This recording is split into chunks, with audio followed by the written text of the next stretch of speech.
Welcome to the Growth Experts Podcast. I'm your host, Derek Colin. Today, we have a special episode with Peter Ishak, and he is the Managing Director of ProTip UK. How are you doing today, Peter? Doing great, great. How about you? Excellent. I can't complain. Well, thank you so much for joining us on the Growth Experts Podcast. I wanted to just kind of dive in and learn a little bit more about you, and if you could share with us, how does your role fit into the bigger picture over at ProTip UK? Perfect. Sure. So I founded ProTip UK like 2021 after spending years working corporates and software houses.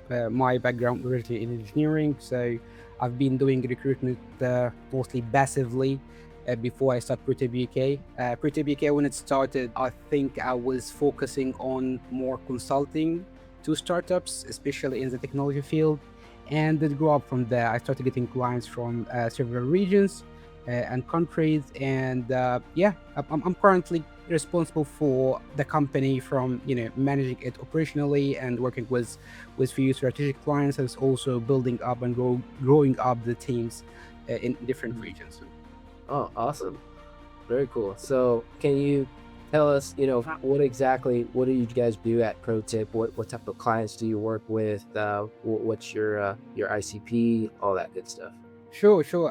When I started ProTip, as I mentioned, I wanted to focus more on startups, but within like 6 months of inception, we already started with one good sized startup at this stage, but it grew to work with big corporates through different partners. So I relied a lot in my business development on using partners with connection with big corporates. So we spent like the past 4 years focusing solely on big corporates. That started to change in the past year. We started to take more mid-sized to big-sized clients, and also more startups in the States and in UK as well.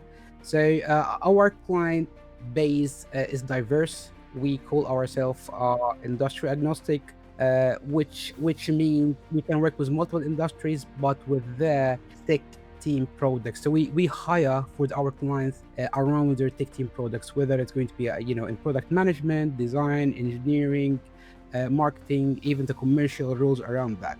So most of our clients, focusing on growing their teams in the technical field or the technical products teams as well. Oh, very cool. All right. So tech, right? Yeah, Awesome. it's a big umbrella, but yeah. Okay. Yeah. Very cool. So, what major shifts are you guys seeing in your industry right now? The biggest shift I see is that whenever we hire for someone, even if it's a designer, they request they have an AI knowledge, either hands-on or primarily knowledge about AI. So that is what's been changing, even in small roles, like if you're trying to hire someone like a CFO, they have to have led AI projects. If you are hiring a CEO, they have to have implemented AI in their company at this stage. So on all levels, even on the beginners ones, they need AI to be involved. That what is mainly changing. Of course, there is a huge drop in the contract side of the market. It is more either permanent or a fixed time contract. So that is what has been seeing so far in the past almost 12 months. Okay. And is that so? In terms of that shift, when it comes to having that AI background and that knowledge, is this like a major industry shift, or is it just pertain just to your organization, or can you elaborate? It mostly major industry shift. It become a must requirement for most of the hires.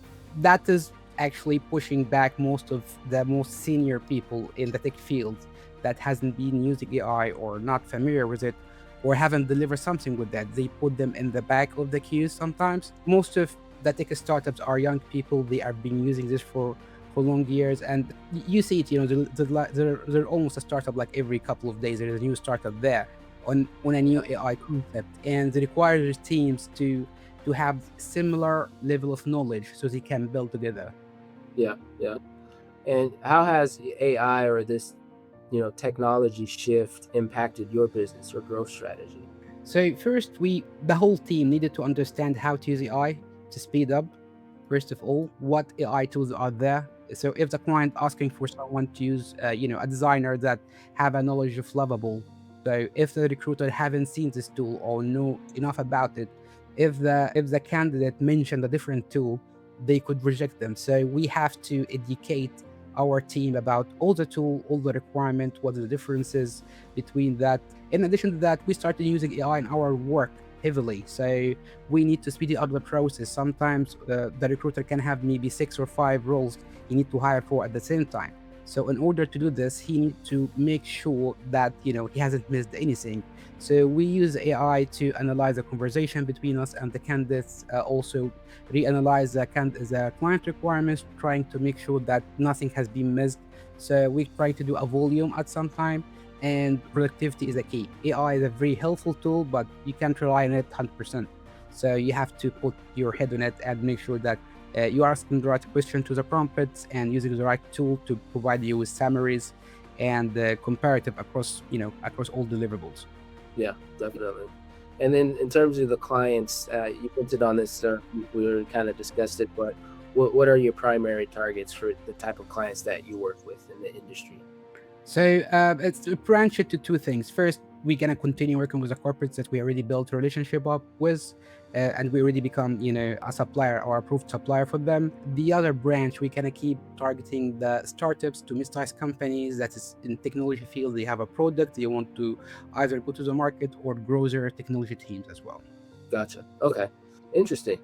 So you don't work with like manufacturing, or is it just mainly tech startups? Or We have worked with actually an AI manufacturing startup. So it was building some kind of gadgets for manufacturing itself, but we haven't worked with direct manufacturer at this Mhm. stage.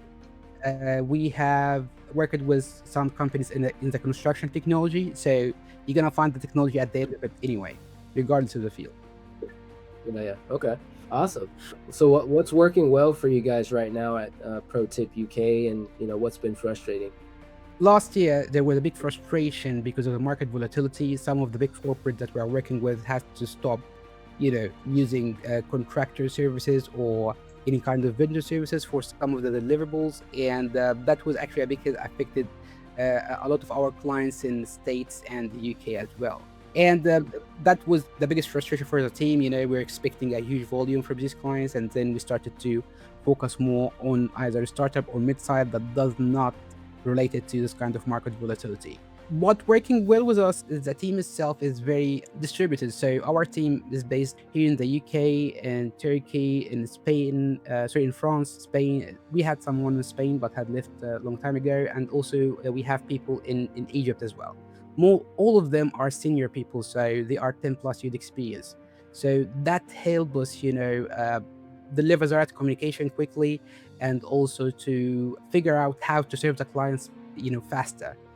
Usually with newcomers hiring, but clients appreciate the quality and the speed, and they can sometimes, appreciate the quality over the speed, but we deliver both.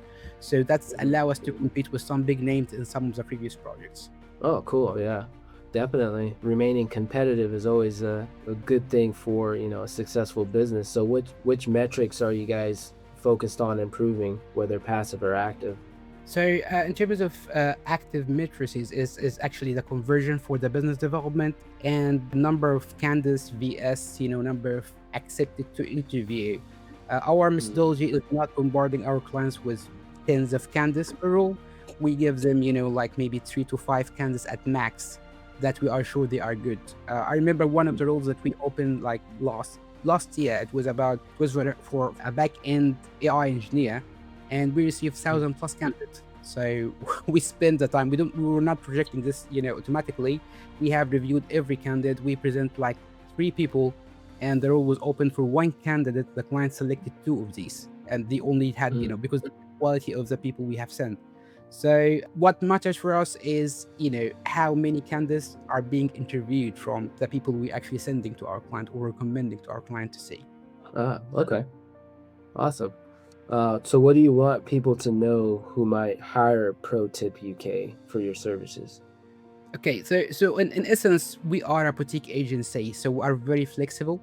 That's mean, you are not going to work with an account manager and you will not get access to anything else in the company. The whole team is working for you. The whole company is part of your team. I started to do recruitment because I have a background in multiple technology fields, in addition to my background in operation management, in product management, in change management, and even in design systems. So I can, understand the whole parts about the product. I put myself as the second recruiter in any kind of project as well. We are not planning to serve 100 clients a year. We are trying to serve a few handful of clients and give them all what we know, and provide them with all kind of consultancy. So it's rather a consultancy than giving people or a search firm.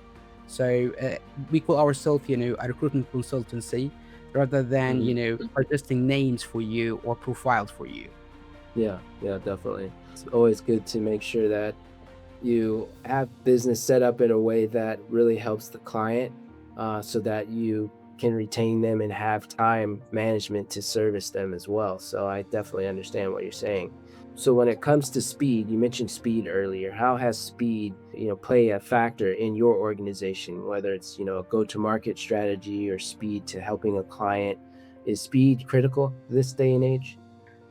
It depends on the client. So I think Mm. last year, almost at the end of the year, the client approached us in November, and he want to hire two very senior people, and not senior, but people with very knowledge in one of the parts of their technology. In addition to that, have a breadth of understanding of how to do the job and hit the ground running. It was end of the year. They needed to get this as soon as possible. We gave them two people. One of them was 15 plus years experience in this field. The other one was I think he was Amy Awards winning, if I remember. I'm not sure, but Mm. he was award winning person in his field as well. And we managed to close the whole hiring process in 3 weeks. So Oh, and we're talking about November, December, so everyone is gone already. So it was very yeah. hard. Compensation was, it was also not the best way for us to do this, but this client has been working with us for a few years. So they have been very loyal, and we were happy to serve them whenever they come. So that's kind of Yeah. level of speed I'm talking about. Awesome. Yeah, that's pretty great. I mean, that's fast. I mean, less than 4 weeks. Some places some, big recruitment firms, they take, 8 weeks or more just to, secure a high quality placement. So, that's pretty quick, especially during that time of the year. So when it comes to ProTip UK, where do you guys see yourselves in the next 6 to 12 months or beyond? We are planning to expand our business team. We are planning to do some partnership with some of the companies in the UK to help us to work with more clients. The thing is, our partnership models that will be coming in the future will help us to grow together. So it's going to be beneficial for both parties, not a contractor or service provider side. We are planning to expand more in the Middle East. We had few projects there that we are planning to expand more in the Middle East, hopefully, and do more projects in the UK. Because when we started, our focus was mainly on some of the clients in the US market and Europe, but we will applying more now focus on UK and the Middle East as well. Okay, so UK, Middle East, and you guys are looking to expand the organization, which is always a good thing in terms of business growth. And you mentioned the goal is to, work with certain partners within the UK. That's going to help you with, I believe, a go-to-market strategy to get more clients. So, if you had a magic wand and there's one thing that was frustrating you in your business, in your organization right now, and you could fix that one thing, what would it be? Oh, that's very tricky. I don't know. I'm not saying that we don't have any issues, but Yeah. so I would love to fly everyone that working with me in one place and working for like 1 month together. I tried Mm. this. I've been flying to them so separately, uh, and it was lovely. But I would love one day that I bring everyone working with me in one place to work with each Hmm. other like for months. I think we can make magic if this happens. But still, the remote work is lovely. Everyone loves working from home, so I will Yeah. not change anytime soon. That's interesting. Can you expand on that? Why do you want everyone together? I think people when they are working together very closely, spending more time together in person, face to face, you see a better brainstorming. We do brainstorming all the time online, but when you are face to face, you start building rapport, and people actually start to feel more closer connection to each other, which is very important on the long term. So while this, it's not very hard to happen, and costly definitely to happen, but it's major. In any company that's working remotely 100%, people has to come together to to build more trust, to build more personal relationship, because you want to feel comfortable working with everyone around you, not just talking to a screen, all the Yeah. time. Yeah. Do you think this is a like an industry wide issue? Everybody working remotely, or is it just is it just unique to your company, your business? It's not, but most of the companies that work remote, actually I see it from the client I'm hiring for. When we ask them, yeah, I'm working remote, are you planning to bring people in? They say at least 3 times a year we're gonna meet. It's the norm when you are working remotely to bring people together. I Yeah. don't think having a company working remotely 100% without people meeting each other is sustainable plan for employee retention. Also in the UK, most of the companies start to apply a hybrid model, and some of them will start asking people, especially the big corporates, to go back to the office. While people, doesn't appreciate it, but it really reflects on how to deliver stuff faster. But honestly, I believe the hybrid model can be, the best option if they can't go 100% remote with few annual meetings. Well, Peter Ishak, thank you so much for joining us on the Growth Experts podcast. It's been a pleasure. For those of you who want to check out his profile, he is listed on LinkedIn. So if you want to check out his profile page and his company, you can go to protip.uk. Thank you, Peter. Perfect. Thanks, Derek. It was lovely speaking to you as well. Have a lovely day. Bye. Pleasure. Pleasure.